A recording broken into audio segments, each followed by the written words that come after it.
Hello everyone. आज की option trading video के सेकंड पार्ट में मैं आपका स्वागत करती हूँ। ऑप्शन ट्रेडिंग के फर्स्ट पार्ट में हमने देखा कि ऑप्शन ट्रेडिंग क्या होता है, कैसे वर्क करता है। उसी के साथ साथ हमने ये भी देखा कि सी और पी ऑप्शन क्या होते हैं, प्रीमियम क्या होता है, स्ट्राइक प्राइस किसे कहते हैं, ITM, ATM, OTM, strike price का मतलब क्या होता है और भी बहुत सारे कंसेप्ट को हमने फर्स्ट पार्ट में डिस्कस किया।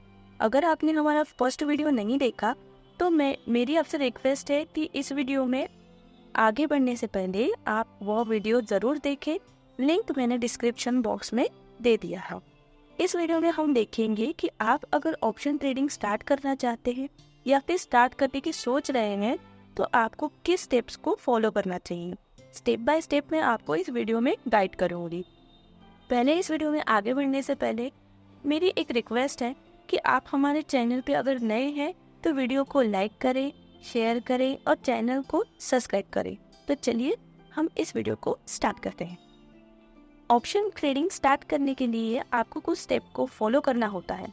हम यहाँ पर मान के चलते हैं कि आप एक बिगनर्स हैं, इसलिए हम सारे पॉइंट्स एक बिगनर्स के पॉइंट ऑफ व्यू से यहाँ पे कवर करेंगे। ऑप्शन ट्रेडिंग स्टार्ट करने का पहला स्टेप है खुद को एजुकेट करना। ऑप्शन ट्रेडिंग के वर्ल्ड में एंटर करने का सबसे पहला स्टेप जो होता है वो हमें खुद को एजुकेट करना होता है। सिर्फ ऑप्शन ट्रेडिंग ही नहीं तो आपको स्टॉक मार्केट में ही एंटर करने से पहले खुद को एजुकेट करना चाहिए। ट्रेडिंग के 2-4 वीडियोस देखकर या किसी भी टिप्सटर से कॉल पुट लेकर आप मार्केट में सक्सेस नहीं हो सकते। ऑप्शन ट्रेडिंग स्टार्ट करने से पहले आपको ऑप्शन के बेसिक कंसेप्ट क्लियर होने चाहिए। ये पता होना चाहिए कि ऑप्शन किस तरह से वर्क करता है। ऑप्शन ट्रेडिंग ये हाईली रिस्की होता है। ये बात बिल्कुल करेक्ट है कि ऑप्शन ट्रेडिंग में पैसे बहुत जल्दी बनते हैं, लेकिन इससे भी ज़्यादा करेक्ट ये है कि यहाँ एक गलत डिसीजन से आपका डीमैट अकाउंट ज़ीरो होने में वक्त नहीं लगता। ऑप्शन ट्रेडिंग करने से पहले आप मार्केट के मूवमेंट्स को समझने के लिए कुछ अच्छे शेयर्स बाय सेल भी कर सकते हैं, यानी कि कुछ टाइम के लिए आप होल्डिंग भी दे सकते हैं। उससे आपको एक्सपीरियंस गेन होगा। जब आपका एक्सपीरियंस अच्छी तरीके से आप एक्सपीरियंस ले लेंगे, मार्केट के मूवमेंट्स को समझ लेंगे, तब आप आगे बढ़ सकते हैं। यानी कि आप अगर बिगनर्स हैं तो डायरेक्ट ऑप्शन ट्रेडिंग से अपनी मार्केट की जर्नी स्टार्ट करना आपका एक रॉन्ग डिसीजन भी साबित हो सकता है। इसलिए ऑप्शन ट्रेडिंग के बारे में पहले खुद को एजुकेट करें, तभी ऑप्शन ट्रेडिंग को स्टार्ट करें। सेकेंड स्टेप है डीमेट और ट्रेडिंग अकाउंट को ओपन करना। अब अगर आपको ट्रेडिंग करनी है तो डीमेट और ट्रेडिंग अकाउंट तो आपको ओपन करना होगा। वैसे ये आपको बताने की ज़रूरत नहीं है, ये तो आप सभी को पता ही है, लेकिन फिर भी डीमेट अकाउंट खोलने से पहले कुछ इम्पोर्टेंट फैक्टर्स को देखना ज़रूरी होता है। जैसे कि आप जिस ब्रोकर के पास अकाउंट ओपन कर रहे हैं वो किस तरह की फैसिलिटी आपको प्रोवाइड कर रहा है। ब्रोकर के चार्जेस को समझना इम्पोर्टेंट है। ओपनिंग की फ़ीस कितनी है, ब्रोकरेज की क्या चार्जेस हैं, मेंटेनेंस चार्ज कितना है, ट्रांजैक्शन चार्ज कितना है, ब्रोकरेज चार्ज कितना है। तो ये सभी बातें आपको पता कर लेनी चाहिए। जहाँ पर आप अपना डीमेट अकाउंट ओपन कर रहे हैं वहीं से आपको अपना ट्रेडिंग अकाउंट भी ओपन करके मिल जाता है, लेकिन उसके लिए आपको कुछ फॉर्मेलिटीज़ को कंप्लीट करना पड़ता है। वो फॉर्मेलिटीज़ आप पता करें। इसके बाद आपको थर्ड स्टेप को फॉलो करना है। आपको टेक्निकल एंड फंडामेंटल एनालिसिस को सीखना है। ऑप्शन ट्रेडिंग स्टार्ट करने के लिए आपको टेक्निकल एंड फंडामेंटल एनालिसिस सीखना बहुत ज़रूरी होता है। इससे आपको मार्केट के मूवमेंट्स एंड ट्रेडिंग डिसीजंस लेने में हेल्प होती है। टेक्निकल एनालिसिस आपको प्राइस ट्रेंड्स और पैटर्न आइडेंटिफाई करने में हेल्प करता है। इससे आप स्टॉक या सिक्योरिटीज़ के प्राइस मूवमेंट्स को फोरकास्ट कर सकते हैं।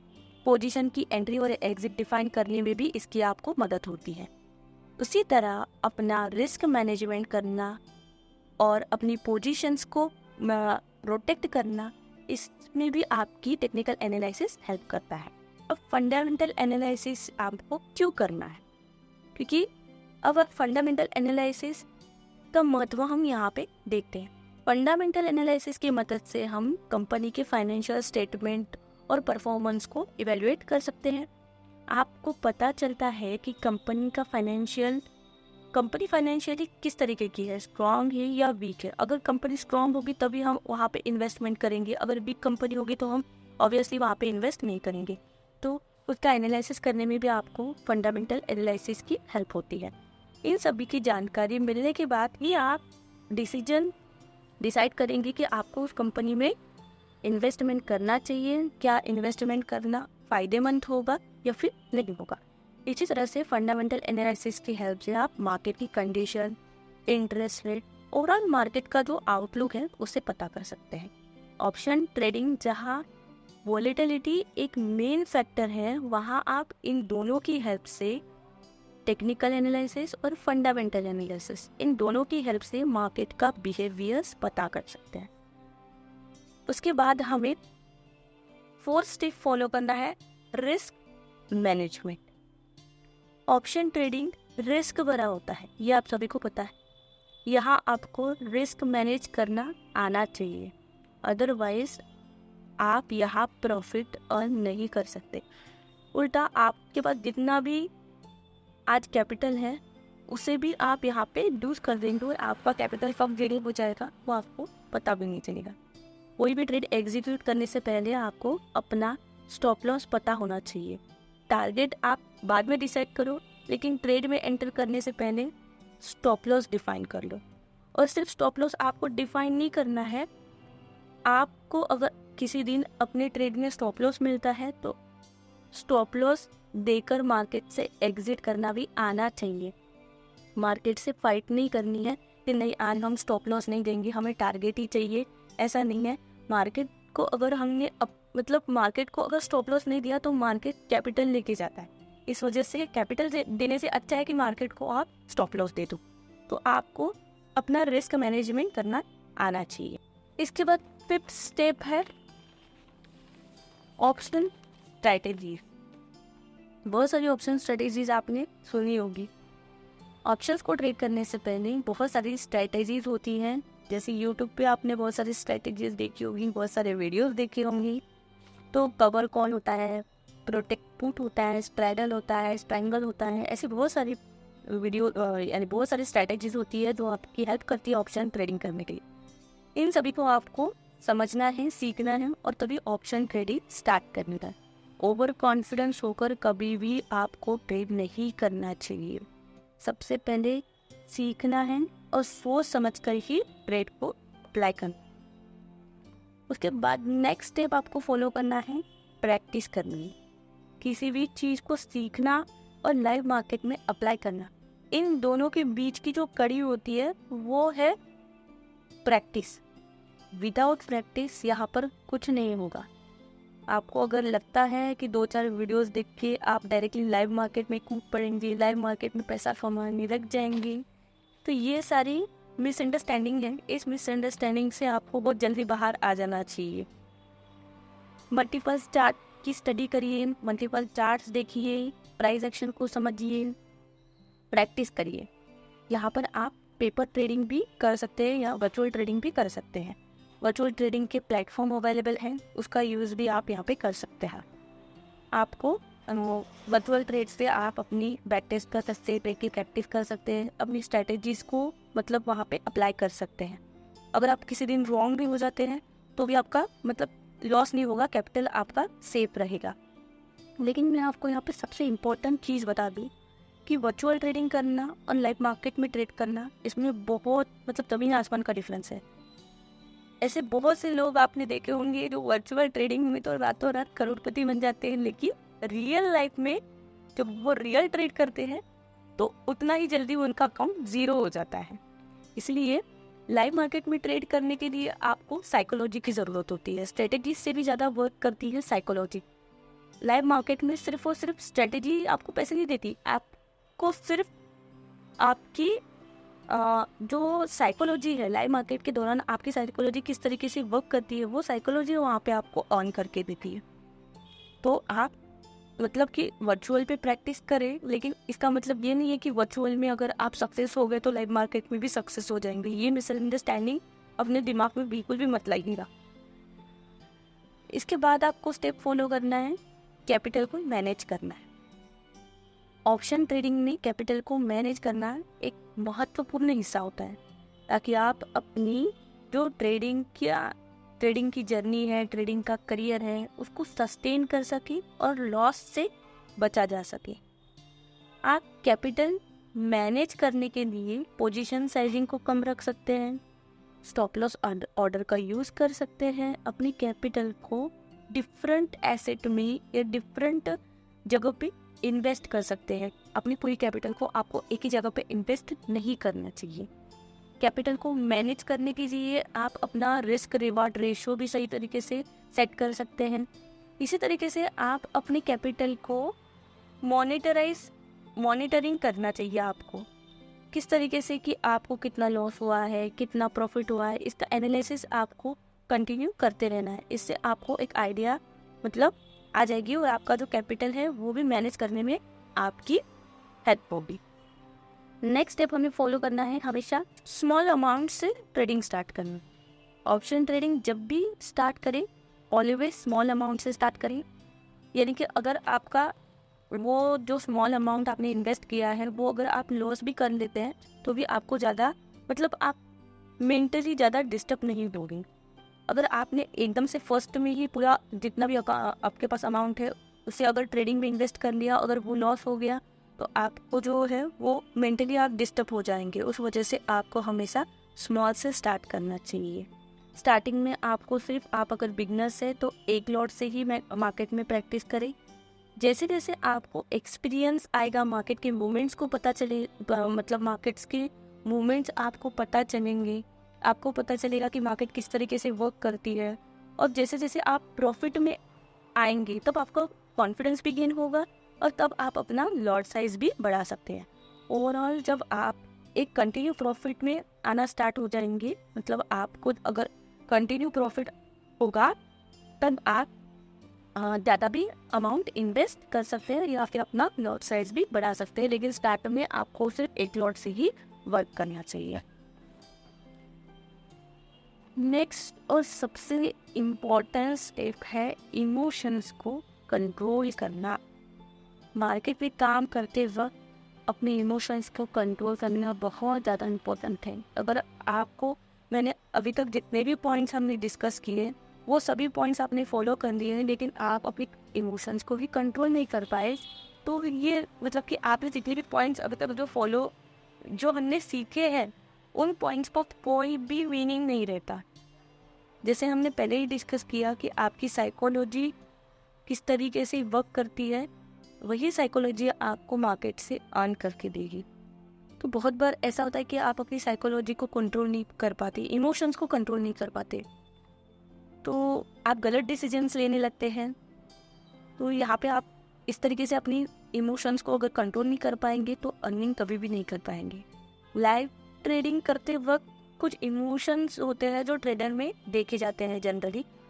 वो जैसे ग्रीड होता है, टारगेट आपको पता है कि मार्केट में कहाँ, आप जैसे ट्रेड में एंटर करते हैं तो आपको पता होता है कि मेरा टारगेट कहाँ है, लेकिन जैसे ही मार्केट आपको लगता है कि मेरे डायरेक्शन में जा रही है तो उस टाइम पे आप टारगेट पे एग्जिट नहीं करते और ग्रिड करते हैं कि नहीं आज तो मुझे बहुत ज़्यादा टारगेट लेना है। तो इससे क्या होता है कि मार्केट आपको जो पहले प्रॉफिट हुआ है उसमें आप एग्जिट करते नहीं और फिर आपको लास्ट में लॉस में एग्जिट करना पड़ता है। और कभी कभी तो ऐसा होता है कि प्रॉफिट भी चला जाता है और जो कैपिटल होता है वो कैपिटल भी चला जाता है। तो ये आपको नहीं करना चाहिए। कभी कभी आपके साथ ऐसा होता है कि ट्रेड लेने के बाद थोड़ा भी अगर उसमें थोड़े भी मूवमेंट्स आते हैं, अप डाउन थोड़ा भी होने लगता है तो आपको फियर होने लगता है कि मैं कब एग्जिट करूँ अपनी पोजीशंस को, ऐसा होने लगता है। कभी कभी तो कि एक भी कैंडल अगर आपके अपोजिट बन गई तो उस एक कैंडल में ही आप एग्जिट कर लेते हैं और नेक्स्ट आप देखते हैं कि आपके डायरेक्शन में ही मार्केट पे एंड चलती है। तो फियर के साथ भी आपको काम नहीं करना चाहिए। गलत डिसीजंस आपको बिल्कुल भी नहीं लेने हैं, अपने इमोशंस को कंट्रोल रखना है। अगर एक दो ट्रेड हमारे किसी दिन अच्छे चले जाए तो हमें और कॉन्फिडेंस हो जाता है कि नहीं, हम जो भी ट्रेड लेते हैं वो बिल्कुल भी सही होते हैं, तो हम ओवर ट्रेडिंग करने लग जाते हैं। ओवर ट्रेडिंग कभी भी नहीं करना चाहिए। एक सेटअप डिसाइड कर लेना चाहिए कि एक दिन में हमें कितना ट्रेड लेना है, कितना लॉस करना है, कितना कहाँ पे टारगेट बुक करना है। लॉस भी करो तो एक लिमिटेड लॉस करो, लेकिन ये सब कुछ आपको ट्रेड का पहले प्लान कर लेना है। कभी भी ओवर ट्रेड नहीं करना, कभी भी रिवेंज ट्रेड नहीं करना। कभी कभी तो ऐसा होता है कि हम किसी के बताने पर हमारी साइकोलॉजी ऐसी डेवलप कर लेते हैं कि नहीं, मार्केट में तो 9:15 ही ट्रेड मिलता है, 1 बजे ही मिलता है, 2 बजे ही मिलता है। तो ऐसा बिल्कुल भी नहीं है। आप एक बार चार्ट को रीड करना सीख जाइए, प्राइस एक्शन को रीड करना सीख जाइए। आप जब मार्केट में एंट्री करेंगे तब आपको अपॉर्चुनिटी मिलेगी। और अगर अपॉर्चुनिटी किसी दिन नहीं मिलती है, किसी दिन अगर आपका कोई ट्रेड छूट भी जाता है, तो भी आप मार्केट से आज नहीं तो कल अर्न कर सकते हैं। मार्केट कहीं भी नहीं जा रही और आप भी कहीं भी नहीं जा रहे। प्राइस एक्शन सीख जाइए आप। और आपने इतना पेशेंस तो होना चाहिए कि अगर आज मेरा कोई ट्रेड अगर छूट गया है, मैं एंट्री नहीं कर पाया, तो कल मुझे और भी अपॉर्चुनिटी मिलेगी, उससे अच्छी अपॉर्चुनिटी मिलेगी। लेकिन ऐसा नहीं कि आज मेरा ट्रेड छूट गया है तो नहीं, आज ही लेना है और हर बार मार्केट को देखते रहना है और अपॉर्चुनिटी चाहिए ही चाहिए, या फिर एंटर करना ही करना है, कहीं भी गलत जगह पे एंटर कर देना है। ऐसा नहीं करना है, क्योंकि ऐसा अगर आप करेंगे तो आपका लॉस ही होगा और आपकी साइकोलॉजी भी खराब होगी। तो इस वजह से ये सारे जो गलतियां हैं, ये गलतियां आपको अपनी ट्रेडिंग लाइफ में नहीं करनी है। और अगर आपसे गलती हो भी जाती है तो भी आपको उस गलती को ट्राई करना है कि मैं उस गलती को रिपीट नहीं करूँगा, अपनी गलती से कुछ सीखूँगा, तो ही आप मतलब यहाँ पे सरवाइव कर पाएंगे। अदरवाइज आप ऐसा होगा कि आप जितना कैपिटल ऐड करते जाएंगे आप ज़ीरो करते जाएंगे, फिर से आप ऐड करेंगे, फिर से आप ज़ीरो करेंगे। यहाँ पे आप मार्केट में यहाँ पे अर्न करने के लिए आए हैं। आप अपना जो डीमेट अकाउंट है उसको बार बार ज़ीरो करने के लिए नहीं आए हैं। हमेशा अपनी साइकोलॉजी को डेवलप करते रहना। बहुत सारे इमोशंस हैं जो हम पे लाइव मार्केट में हमारे ऊपर हावी होते हैं। तो उस टाइम पे हम मार्केट में ट्रेड नहीं करते, हमारे इमोशंस एक्चुअली मार्केट में ट्रेड करते हैं और हम गलत डिसीजंस लेते हैं। कभी कभी हमें पता होता है कि हमने जो पोजीशंस ली है वो गलत है, या फिर हमें उसमें लॉस भी दिख रहा है, फिर भी हम उसे एग्जिट नहीं कर पाते। हम एक होप के साथ ट्रेड करने लगते हैं कि नहीं, जितना भी लॉस हमें हुआ है वो इसी ट्रेड में कवर हो जाएगा। तो होप के साथ भी आपको ट्रेड नहीं करना है। कभी कभी आपको ऐसा लगता है कि एक ट्रेड में अगर मुझे लॉस हुआ तो नहीं, यही ट्रेड मुझे प्रॉफिट करके देना चाहिए। आप उससे एग्जिट होने के लिए तैयार ही नहीं होते। लेकिन जब तक आप उस ट्रेड से, गलत ट्रेड से एग्जिट नहीं होंगे, तब तक आप सही ट्रेड में बैठ ही नहीं पाएंगे। आपका कैपिटल ऐसा भी हो सकता है कि आपका कैपिटल जो है वो गलत ट्रेड में ही सारा लॉस हो जाए। तो ऐसा आपको बिल्कुल नहीं करना है। लाइव मार्केट में अपनी जो साइकोलॉजी है वो साइकोलॉजी बहुत बहुत स्ट्रॉन्ग रखनी है। इमोशन से ट्रेड नहीं करना है। जो हमें चार्ट पे दिख रहा है उसी को हमें ट्रेड करना चाहिए। तो ये कुछ स्टेप्स हैं जो हमने यहाँ पर डिस्कस किए। आई होप कि ये सब आपको समझ में आए होंगे और आई होप कि इन सब का यूज़ आप करेंगे जब आप ऑप्शन ट्रेडिंग में एंटर करेंगे। तो वीडियो अगर अच्छी लगी हो तो लाइक करें, शेयर करें और चैनल को सब्सक्राइब करें। नेक्स्ट वीडियो में हम ऑप्शन का 3rd पार्ट देखेंगे। उसमें मैं कुछ और भी इंटरेस्टिंग चीज़ें ऑप्शन के बारे में आपको बताऊंगी। तब तक के लिए हैव अ गुड डे।